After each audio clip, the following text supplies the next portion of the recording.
오늘 우리 공동기도문에 우리 최보원 자매가 기도 내용을 썼는데요. 제가 줄이느라고 좀 어려웠습니다. 근데 기도 내용 그 면면에 흐르는 그 청소년들을 향한 그 애타는 심정이 느껴져서 이걸 어떻게 줄이냐 그대로 읽고 싶었지만 읽다 보니까 저는 이제 청소년 기도하다가 바뀔 줄 알았는데 끝까지 청소년을 위한 기도였더라고요. 부은이가 청소년들, 특별히 믿는 친구들의 어떤 삶에 대한 안타까운 마음이 있구나. 그걸 알았어요. 기도문에. 여러분, 우리의 기도가 우리의 관심사잖아요. 그렇죠? 아무래도 본인의 청소년 시기를 담은 것 같기도 하고 누군가를 생각해서 했을 수도 있겠지만 대부분 그렇습니다. 자신이 주님을 알고 가장 안타까웠던 시기의 대상을 삼고 비전을 꿈꾸더라고요. 저도 20살 때 그랬습니다. 청소년들에게. 그래서 제가 충남기행고 졸업했잖아요. 충남기행고 교문 앞에서 전도지 뿌리는 그 장면을 저에게 하나님 보여주셔서 사역자의 길에 접어들었어요. 취직하고서 안양 사는 시절에 기도하는 중에 여기 취직해서 일하고 있는데 그게 자꾸 기도하는데 자꾸 보이는 거예요. 나와 같은 좀 이렇게 안타까운 청소년들을 예수 믿게 하고 비전을 심어주고 싶은 마음이 막 너무 드는 거죠. 그때 그 20살 때 보여주셨던 그 마음은 제 안에 있던 안타까움이었겠죠. 오늘 보은자매의 글을 보면서 그때 생각이 막 떠오르는 거예요. 오늘 학개서 말씀은 학개가 말하는 게 아니죠. 학개가 계속 말합니다. 만군의 주 여호와가 말하는 거다. 하나님이 말씀하시는 거야. 그러니까 학개의 말이 아니라는 것을 계속 강조합니다.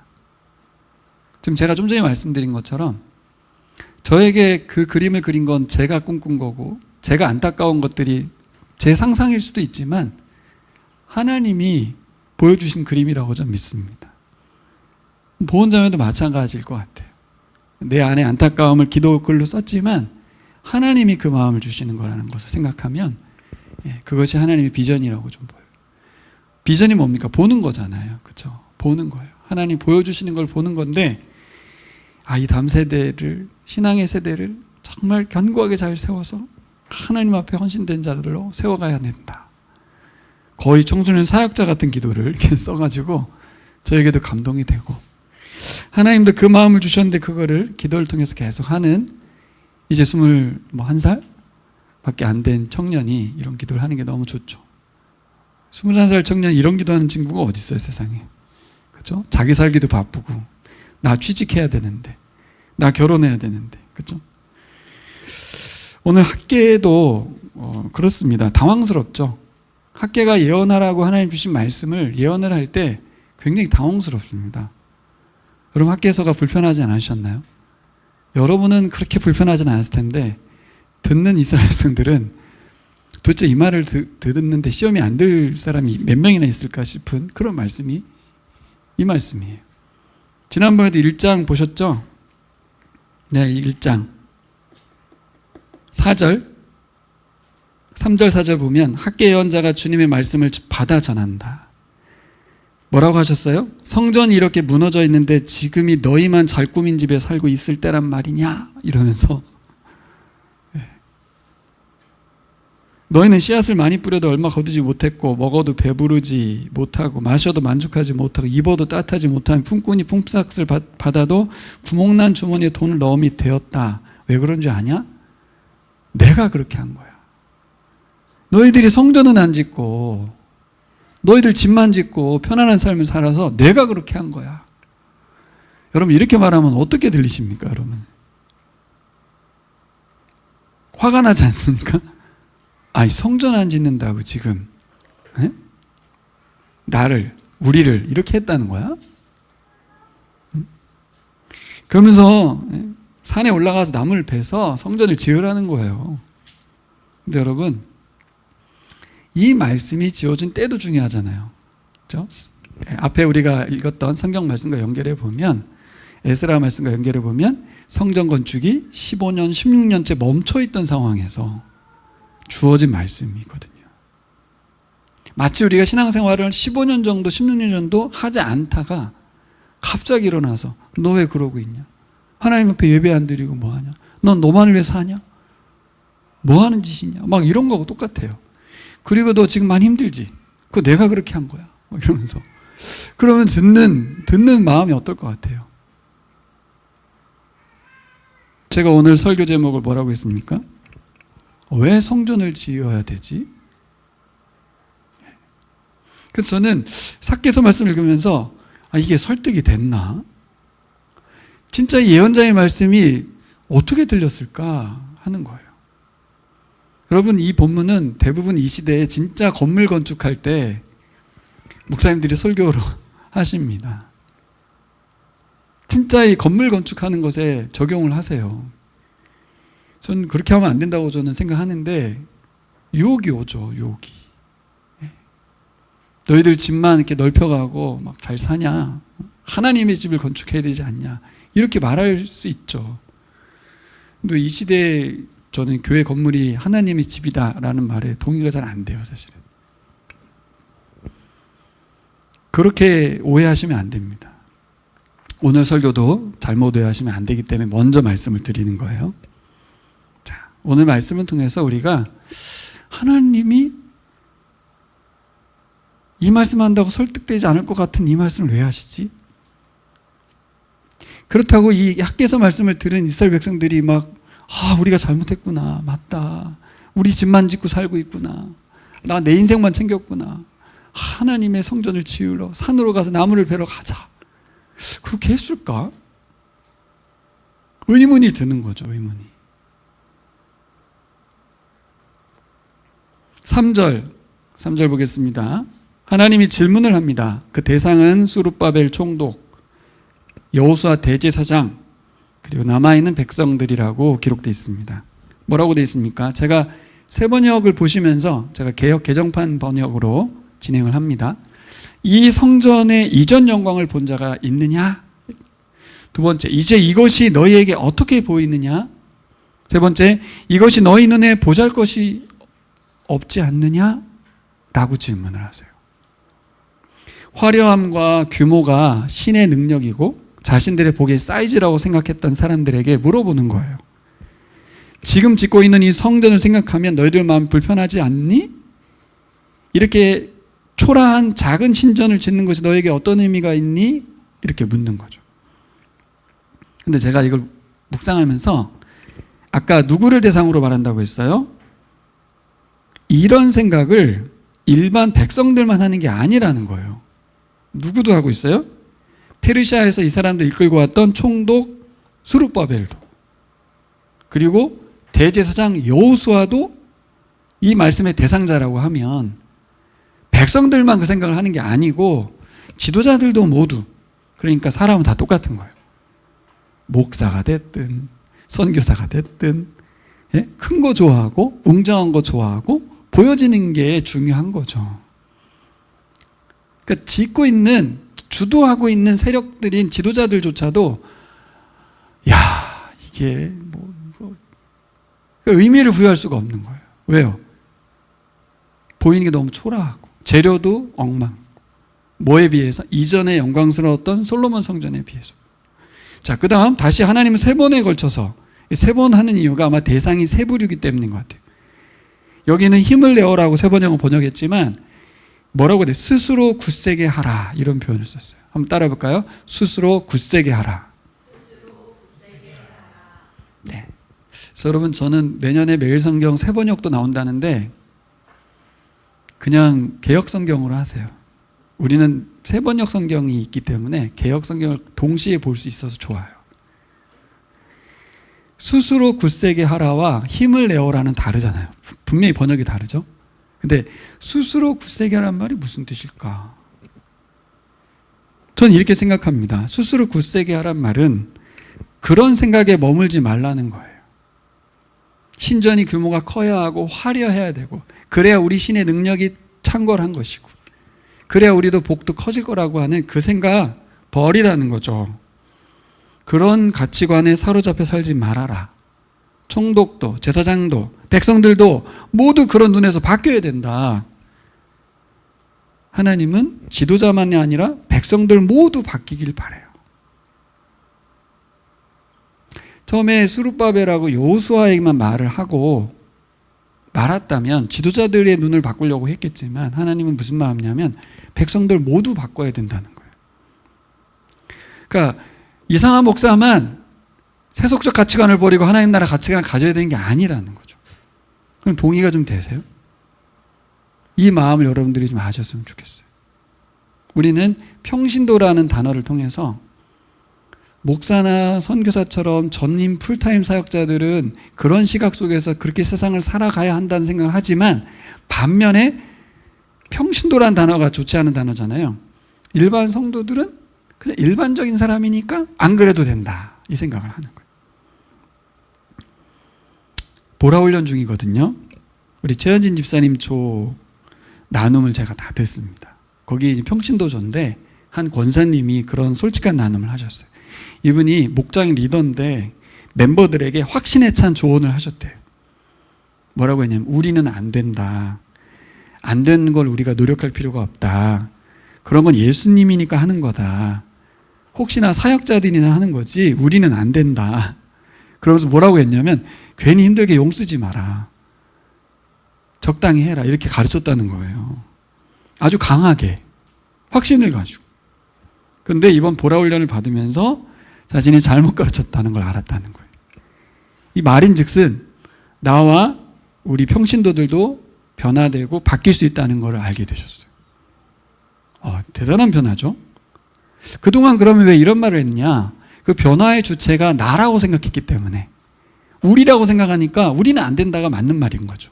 근데 이번에 알게 된 거예요. 복음을 들으면서 뭐라고요? 복음이 뭐냐? 하나님이 하셨다는 거죠. 하나님이 하고 계시다는 게 복음이죠. 그러니까 우리가 예수님처럼 하는 게 아니고 예수님이 우리 안에 오셔서 하는 거다. 그러니까 이분이 자유함을 얻은 거예요. 그럼 가능하겠네? 이런 소망이 생긴 거예요. 정말 솔직한 나눔입니다. 이런 말 하기 어렵습니다. 깨달음이 놀랐어요. 최현진 집사님은 거기서 이렇게 권사님들, 집사님 나누는 걸 막 이렇게 보고 있어요. 속으로 어떤 생각을 하는지 궁금해. 너무 재밌다. 막 이러면서 보고 있는 것 같아요. 저는 그걸 보면서, 야, 이 복음이 성도들의 마음과 생각을 바꾸네? 와, 놀랍다. 거기 계신 그 권사님만이 아니에요. 거기 성도님, 뭐 이런 분들이 마음이 바뀌고 생각이 바뀌는 걸 봐요. 그리고 복음으로 너무 행복해 하세요. 보는 내내 막 흐뭇해요, 저도. 아마 현진이도 흐뭇하게 보고 있을 거야. 그래서 어른이지만, 야, 복음이 저 권사님 생각을 저렇게 바꾸네? 그러면서 이번 설교 말씀을 준비하면서 제가 드는 생각이 있었는데요. 근데 왜 이렇게 보라훈련 때가 아니라 평소 신앙생활할 때도 저렇게 행복하고 즐겁고 그런 나눔이 왜 안 되지? 우리는 언제 하나님 나라를 위해서 헌신하게 되지? 이런 생각이 들었어요. 여러분 언제 됩니까? 세상의 시각, 크고 웅장하고 화려한 세상 가치관이 아니라 복음의 시각으로 볼 때 바뀌는 줄 믿습니다. 오늘 하나님께서 함께 하신다고 그래요. 하나님이 스스로 굳세게 하라. 어떻게 굳세게 되죠? 스스로? 네, 복음으로 되는 거죠. 세상의 가치관이 아닌 하나님의 시각으로 바뀔 때잖아요. 5절이 있습니다. 5절 같이 읽어봐요. 시작. 너희가 이집트에서 나올 때 내가 너희와 맺은 바로 그 언약이 아직도 변함이 없고 나의 영이 너희 가운데 머물러 있으니 너희는 두려워하지 말아라. 자, 세 번역은 이렇게 돼 있는데요. 개역성경에는 다른 말 한 문장이 더 들어있어요. 제일 먼저 뭐라고 돼 있냐면 내가 너희와 함께하고 있다. 이런 말을 해요. 하나님이 함께 하시기 때문에 굳세게 할 수 있다는 거예요. 통하죠. 그렇죠? 복음적 시각으로 하나님, 예수님이 내 안에 들어오셔서 하시는 거다. 그러니까 예수님이 나를 변화시키는 거네. 예수님이 또 내 안에서 일하시는 거네. 그러니까 변할 수 있겠다. 이런 소망이 생긴 것처럼 스스로 굳세게 하란 말이 자기가 하라는 것처럼 들리지만 하나님 뭐라고 했냐면 절에서 언제로 끌고 갑니까? 시점을. 이 사람들은 페르시아 땅에서 돌아온 사람들이에요. 근데 시점을 어디로 끌고 갔어요 지금? 이집트 땅에서 나올 때 이야기로 끌고 갔어요. 이 사람들은 페르시아에서 바벨론을 한 사람인데 너희들이 이집트에서 나올 때의 한 약속 기억나지? 이렇게 하는 거예요. 결국 이 사람들은 어떤 말씀 속에서 이 일이 일어났다?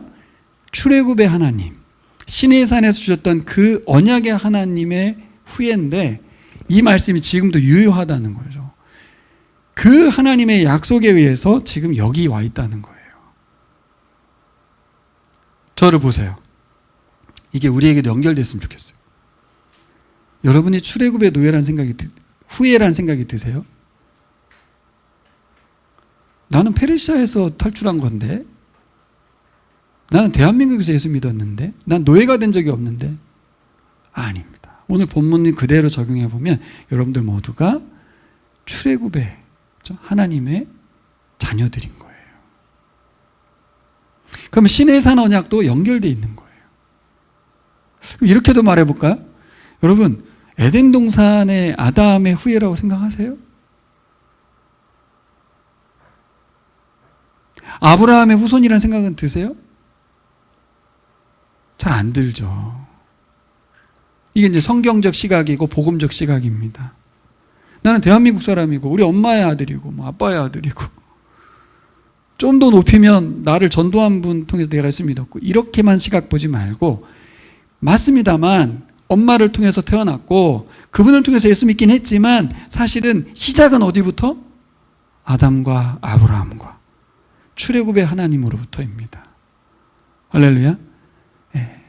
이게 하나님이 여러분에게 알려주고 싶은 첫 번째 원리예요. 그래야만 성전을 짓거든요, 여러분. 그래야만 하나님 나라를 살거든요. 내가 누구와 관계가 있는지, 어떤 하나님과 관계가 있는지 규정이 안 돼버리면 오늘의 나만 보면 출애굽한 사람들하고 나하고 무슨 상관이야? 이렇게 되는 거예요. 그러니까 구약 성경이 다 남의 나라 이야기가 되는 거예요. 내 이야기가 아닌 게 돼요. 오늘 학교에서 말씀이 어떻게 이 시대에 나를 향한 말씀이 되겠습니까? 이 말씀이 우리에게 연결되어야 되겠죠. 너희가 애굽에서 나올 때 내가 너희와 언약한 말과 나의 영이 계속하여 너희 가운데 머물러 있으니 너희는 두려워하지 말아라. 나의 영이 너희 가운데 머물러 있다는 거예요. 하나님의 영이 이스라엘 백성들 속에 계속 있다는 거예요. 그래서 어떻게 알아? 두려워하지 말라는 거죠.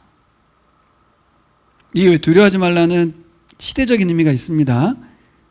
우리가 앞에 에스라 묵상에서 아시죠? 이 건축하면 안 되는 거예요. 페르시아 왕이 못하게 막았거든요. 근데 건축을 시도하라고 지금 명령하고 있는데 이거 시도했다가는 페르시아한테 당할 수 있잖아요. 페르시아 왕은 하지 말라고 하고 출애굽의 하나님은 하라는 거예요. 근데 현실적인 두려움은 있잖아요. 군사적인 두려움, 정치적인 두려움. 두려워하지 말라는 거예요. 이 일은 내가 시내산 언약으로부터 출발해서 일어나는 일이야 라고 말하니까요. 그래서 여러분, 성전의 핵심이 뭡니까? 화려한 외모에 있고 사이즈에 있지 않다는 거죠. 뭐예요? 재료가 보잘것없어도 중요한 건 뭐예요? 그곳에 하나님이 임재하느냐가 중요한 거 아니겠어요? 그렇죠? 그러니까 여러분, 하나님께서 뭐라고 말씀하시는 거예요? 너희들 보기에 이 성전터가 좀 작아가지고 솔로몬 성전보다 규모가 작고 보잘것없어 보이고 그런 시각 버리고 어떤 시각으로 삼아야 돼요? 이곳에 우주보다 크신 하나님이 임재하실 거라. 이 건물로 모실 수 없는 그 하나님이 여기 임재하실 거라고 그렇게 말하는 거예요. 그 하나님이 여러분 안에 임재하시는 줄 믿습니다. 다시 성전을 지어라. 지어야 한다. 끝까지 열심히 최선을 다하길 바란다. 여러분 좀 감동이 왔을까요? 어땠을까요? 스룹바벨하고 여호수아 힘을 냈을까요? 스스로 굳세게 했을까요? 백성들은 성전 짓는데 헌신했을까요? 어떤 사람이 헌신했겠습니까? 이게 오늘 설교의 핵심이에요. 어떤 사람이 성전을 다시 지으라는 명령에 반응했을까요? 오늘 설교 제목은 왜 성전을 지어야 하는가입니다. 제가 이번에 묵상하면서 생각했어요. 이거 왜 해야 되는 거야? 성탄 파티도 그렇고 뭐 이것저것 훈련을 왜 받아야 되는 거야? 항상 우리는 자꾸 왜 나한테 자꾸 하라고 그래? 왜 나한테 뭘 이렇게 요구를 해? 답답하네. 내가 살기 얼마나 힘든 줄 알아? 목사님은? 막 이러면서 말은 안 하지만 속으로 제가 그랬으니까 옛날에 성도들 입장에서 항상 그렇잖아요. 내가 얼마나 힘든 줄 알기는 알아? 근데 맨날 성전 지으라고 그러고 그렇게 이제 들릴 것 같아요. 제가 봐도. 그러니까 삭개서의 말씀은 위안하고 설득하고 막 격려를 해도 모자랄 판에 꾸짖고 있잖아요. 너 왜 성전 안 짓고 있어? 너 왜 그렇게 살아? 이렇게 말하는 거라서 움직였을까? 어땠을 것 같아요? 우리는 늘 질문하는 것 같습니다. 그런데 왜 내가 성전을 지어야 되는 거야? 왜 꼭 우리가 져야 돼? 응? 우리는 이제까지 헌신한 게 얼마나 많은데 바벨론에서 여기까지 오는데 얼마나 힘들었고 15년 전에도 우리가 노력했다고 한 거 다 했다고 근데 뭘 또 15년 지나서 멈춰있는 걸 또 지으라고 해 이럴 수 있잖아요. 하나님은 학계 연자를 통해서 이렇게 말합니다. 너희들이 지어야 돼. 하나님은 왜 우리가 성전을 지어야 되는지 알려주고 계세요. 오늘 말씀 여러분들에게 잘 들려지길 소망합니다. 자, 그러면 한번 적용을 해보겠습니다. 이 시대에 우리가 성전을 짓는다는 건 어떻게 적용할 수 있을까요? 묵상해 보셔야죠. 그죠? 우리가 모두 거듭난 하나님의 자녀들이잖아요. 그렇죠? 이스라엘 백성들처럼 선택된 민족들인 것처럼 우리도 하나님의 거듭난 하나님 백성이고 자녀입니다. 결국 우리는 무엇을 위해 살아가요? 우리가 성전 짓는다는 건 하나님 나라를 세워가는 겁니다. 그렇죠? 좀 더 그걸 구체적으로 말하면 교회를 세워가는 겁니다. 자, 질문을 바꿔보면 왜 교회를 세워가야 되는 거야? 왜 교회에 헌신해야 돼? 왜 교회에다 헌금을 해야 되는 거야? 왜 전도하는 거야? 여러분 답을 찾으셨어요? 그리고 제가 20대 때를 돌아봤거든요. 제 인생을 돌아보니까 몰라요. 저 자랑이 아니고요. 여러분 한번 생각해 보세요. 제 이야기를 들어보세요. 저는 왜 그렇게 살았을까요? 저는 20대 초반에도 새벽 예배가 있으면 특세 때 비례동부터 대전 한 바퀴를 돌아 차량 운행을 했거든요. 근데 제가 그때 회사 다닐 때거든요. 야간대학도 다녔어요. 잠을 2-3시간 잤어요. 진짜로. 차량 운행을 하는 거죠. 근데 한두 번 한 게 아니라 몇 년 한 것 같아요. 진짜. 한 명이라도 더 새벽 예배 태우고 가려고. 그래서 비례동 출발해서 신탄진 들려가지고 송강마을 들려서 그 다음에 호남선 타고 관저동으로 들어서 그래서 거의 차량 운행이 1시간 넘게 했거든요. 왜 그랬을까요?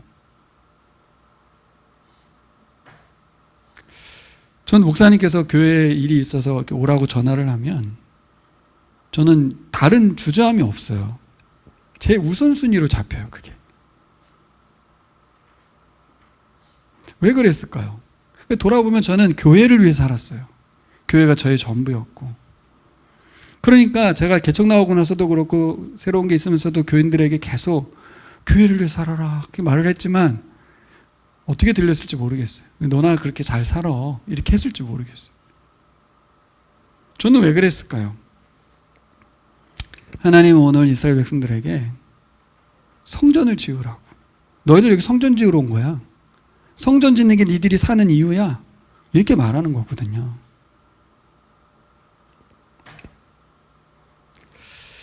자, 여러분에게 꼭 알려주고 싶은 것이 있습니다. 우리가 왜 성전을 지어야 되는지, 왜 하나님 나라 세워가야 되는지 6절에 써 있습니다. 읽어볼까요? 시작. 나 만군의 주가 말한다. 머지않아서 내가 다시 하늘과 땅, 바다와 묻을 뒤흔들어 놓겠다. 7절. 또 내가 모든 민족을 뒤흔들어 놓겠다. 그때 모든 민족의 보화가 이리로 모일 것이다. 내가 이 성전을 보물로 가득 채우겠다. 나 만군의 주가 말한다. 8절에는 은도 내 것이고 금도 내 것이고 이렇게 말합니다.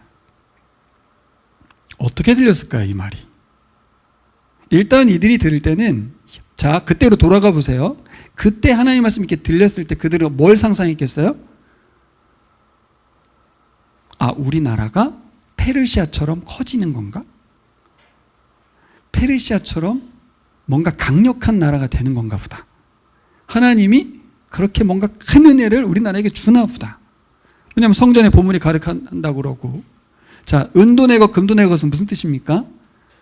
그 성전을 짓는 재료가 보잘것없었거든요. 금은으로 떡칠을 하고 싶었는데 돈이 없잖아요, 지금. 포로민들인데. 그러니까 너무 아쉬워하는 그들에게 은금 그거 다 내 거야.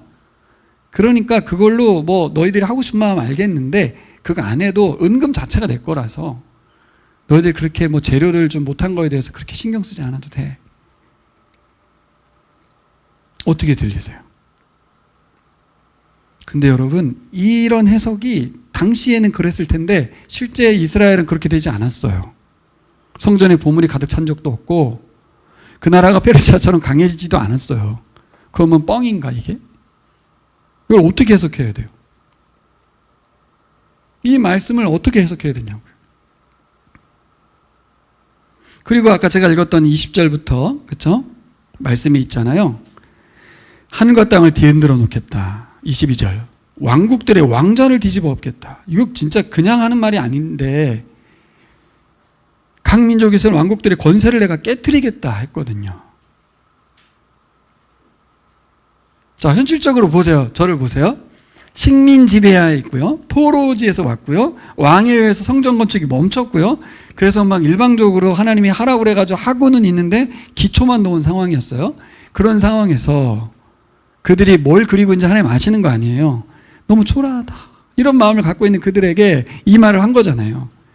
근데 여기다 더 나아가서 우리나라 네가 섬기는 그 하나님께서 온 왕국들의 왕자를 다 뒤집어 엎을 거야. 권세를 깨트려 버릴 거야 라고 했을 때 흥분이 됐을까? 그럼 어때요? 어떻게 들렸을까요?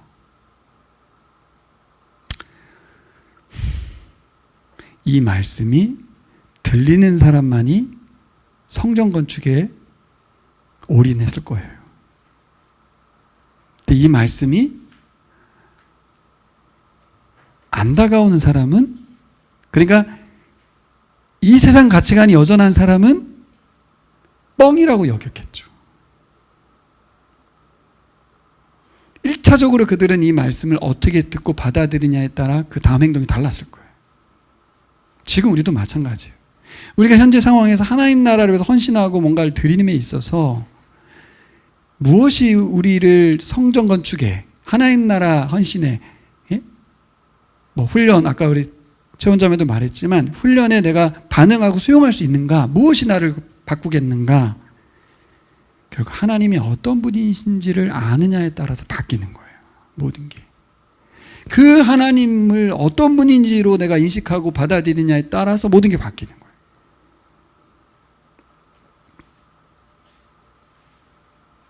이렇게 말씀드리고 싶어요.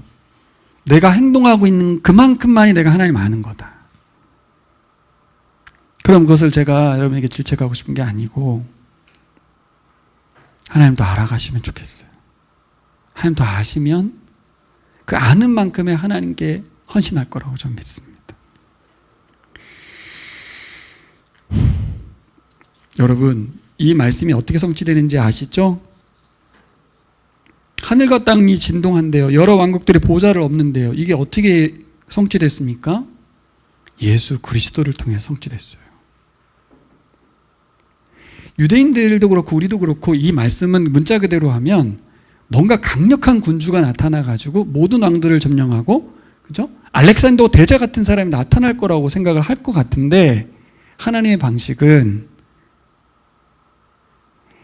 아기가 이 세상에 태어나는 거예요. 왕이신데 강력한 파워를 가진 왕이 아니라 그 아기를 죽이려고 얼마나 많은 사람들이 노력했습니까? 그냥 한 큐에 죽일 수 있는 아주 연약한 존재로, 그냥 인간으로, 신이 아닌 인간으로, 군대 장관도 아닌 아주 연약한 인간으로 세상에 왔어요. 근데 하늘과 땅이 진동하는 거예요. 난리가 났어요.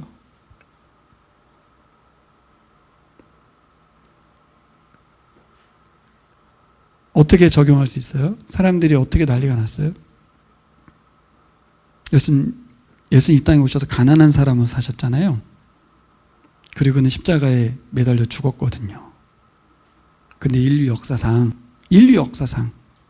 이렇게 많은 수의 사람들이 그분 앞에 가서 무릎을 꿇고 경배를 드리거든요. 세상이 놀랄 지경이죠. 트럼프는 그렇게 하면 세상이 뒤집어질 거라고 생각하고, 푸틴도 그렇게 생각하고 있고, 시진핑도 그렇게 생각하고 있는데, 하나님은 예수 그리스도를 보내셔가지고 세상을 뒤집어 놨어요. 반대로 하셨죠. 세상은 파워를 추구하지만 파워리스한 모습으로 오셔서 바꿨어요. 근데 자 보면 왜 사람들이 그 말도 안 되는 아기로 온 예수, 말도 안 되는 십자가에 죽은 예수, 왜 그 예수 앞에 무릎을 꿇죠? 우리가 추구하는 건 힘이고 파워고 규모고 사이즈고 많아지고 거대해지는 건데, 왜 그 연약한 예수한테 가서 무릎 꿇고 있냐고. 왜 그를 위해서 헌신하고 목숨을 던지냐고. 왜냐하면 이 세상에 그렇게 강력한 군주도 단 1초도 생명을 연장하지 못했어요. 그냥 사람이었어요. 근데 예수님은 부활하셨어요. 그게 진짜지. 그죠? 누가 진짜 왕입니까? 행색이 초라하고 별거 없고 별 수 없는 그런 모습이 아니에요. 중요한 건 누가 진짜 왕인가? 다른 사람에게 생명을 줄 수 있는 왕이냐?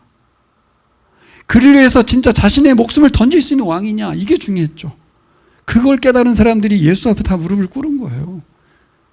얼마나 왕들이 열받겠어요. 그렇죠? 도대체 예수가 뭔데? 황제가 제일 열받았을 거예요, 아마. 예수가 뭔데 저 크리스천들이 저렇게 목숨 던져서 자신의 종교도 아닌 타 종교를 위해서 목숨을 던지지? 왜 저러지? 왜 죽음을 두려워하지 않지? 마지막 말씀에 읽겠습니다. 내 종 수룹바벨아, 그날에 내가 너를 세우고 너를 인장으로 삼으리니 이는 내가 너를 택하였음이니라. 만군의 여호와의 말이니라. 제일 중요한 건 이제 수룹바벨이죠. 이 사람이 이제 1차 포로기한의 주도자였고, 수룹바벨 성전이라고 부르잖아요. 수룹바벨을 중심으로 성전을 세웠기 때문에 이분이 무너지면 안 되거든요. 이분이 뭐예요? 인장반지, 여기는 옥새라고 되어 있죠. 하나님 나라를 세우는 데 있어서 왕권을 가지고 있는 자로 표현했습니다. 이거는 수룹바벨을 대표로 하는 거고, 이스라엘 백성 모두가 다 보배로운 사람들이고 하나님의 자녀고 인장반지를 가진 사람들이라고 말을 해요. 근데 제 설교 때 제 해석을 당시에 사람들이 해석했을 수 있을까? 지금이니까 해석이 되는 거죠. 그때 그 사람들이 들으면서 옥새는 무슨, 난 필요 없어. 왕들의 권세를 뒤집어 엎고 나는 관심 없어. 나 오늘 먹고 사는 게 힘들어. 그래서 여러분이 출애굽의 하나님과 연결된 사람이라는 그 정체성이 없으면 이게 하나도 안 들리는 거예요. 이게. 내가 어떤 하나님을 아느냐에 따라 생각이 바뀌어야 되는 거죠. 너희들이 지어야 해. 너희들이 교회야. 언제나 우리의 우선은 나의 일, 나의 직장, 나의 사업, 가족이죠. 교회는 시간 날 때, 감동될 때, 마음 생길 때만 함께 하는 거죠. 학교 다니고 취직하고 결혼하고 살아가다 보면 잊게 됩니다. 뭘 잊어요? 내가 여기 왜 있는지. 내가 성전 지으러 왔거든요. 하나님 성전 지으라고 여기 보냈거든요. 그걸 잊어버리는 거예요. 그래서 하나님 성전 지으라고 말한 거예요. 사실은 바벨론 땅에서 왜 온 거예요? 성전 지으라고. 여러분 예수님 믿고 구원받은 이유가 뭐예요? 하나님 나라를 세워가라고. 근데 제가 그래서 제가 여기까지 들으셨죠? 학개서 말씀을 듣고 그 사람들이 생각을 바꿀 수 있나? 바뀌나?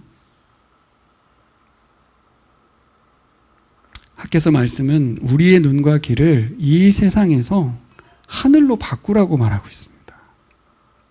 하나님의 시각으로 나를 보고 내 인생을 보라고요. 그 시각을 15년 동안 잃어버린 거예요.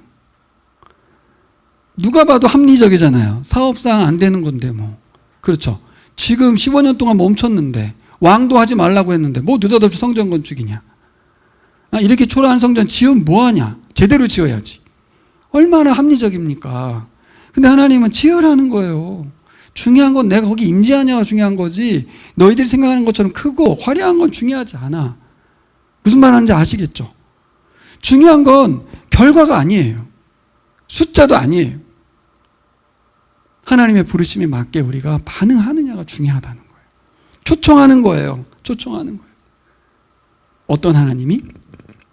온 우주 만물의 통치자 되시고 주권자 되신 하나님이 이 땅에 하나님 나라를 세워가는 일에 함께 하자고 자꾸 초청을 하는 거예요. 그렇게 이스라엘은 부름받았습니다. 제사장 나라로. 그래서 이번 성전 건축이 꼭 이루어져야 될 이유는 뭘까요? 뭐지? 그래도 이 초라한 성전을 꼭 지어야 될 이유는 뭐지? 아주 상징적인 건데요.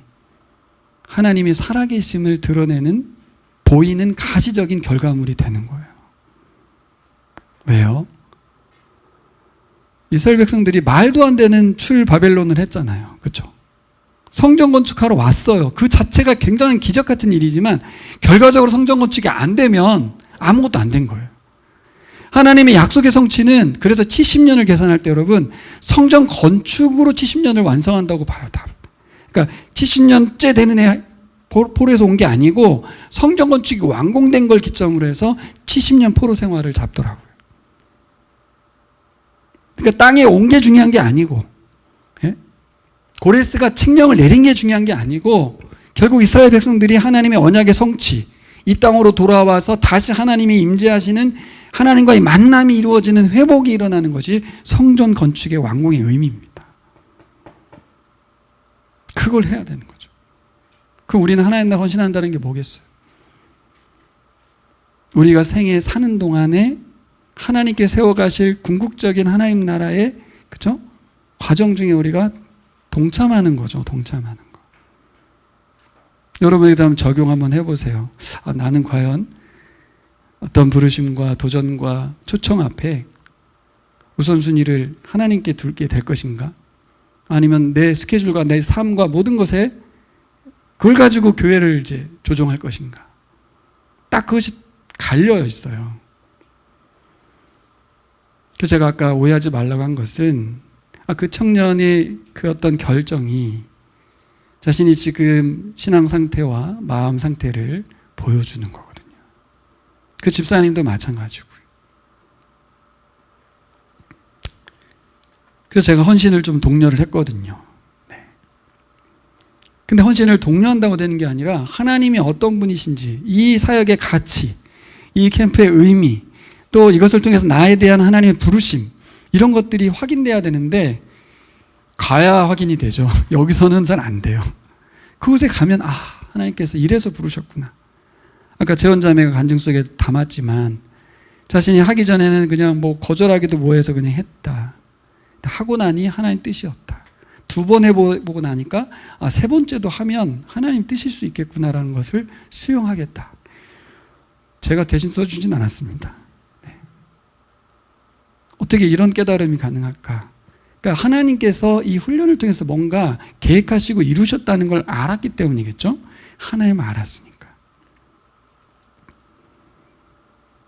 여러분 이번 성전 건축을 통해서 너희들은 그 하나님의 이름을 세상에 알리는 도구다. 그러니 멈추지 말고 성전 건축에 올인하라는 강력한 메시지가 학계 선지자를 통해서 있었어요.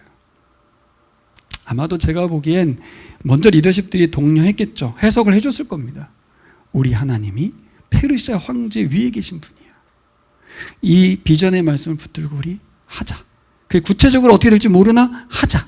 성전 건축 완공되잖아요. 그렇죠? 근데 그들은 예수님이 이 예언의 실체라는 걸 알지는 못했어요. 그럼에도 불구하고 여러분 헌신하시기를 바랍니다. 그렇죠. 결과는 어떻게 될지 우리는 모릅니다. 내 인생이 어떻게 쓰임받고 그래서 어떤 결론이 일어날지, 나를 통해서 단 한 명도 구원받지 못할 수도 있죠. 그렇죠. 에콰도르에 갔던 선교사가 그랬잖아요. 자기는 한 명도 구원하지 못했거든요. 근데 그의 아내와 그의 친구들이 그 부족을, 그 에콰도르라는 나라 자체를 뒤바꿀 줄은 모르고 죽었어요.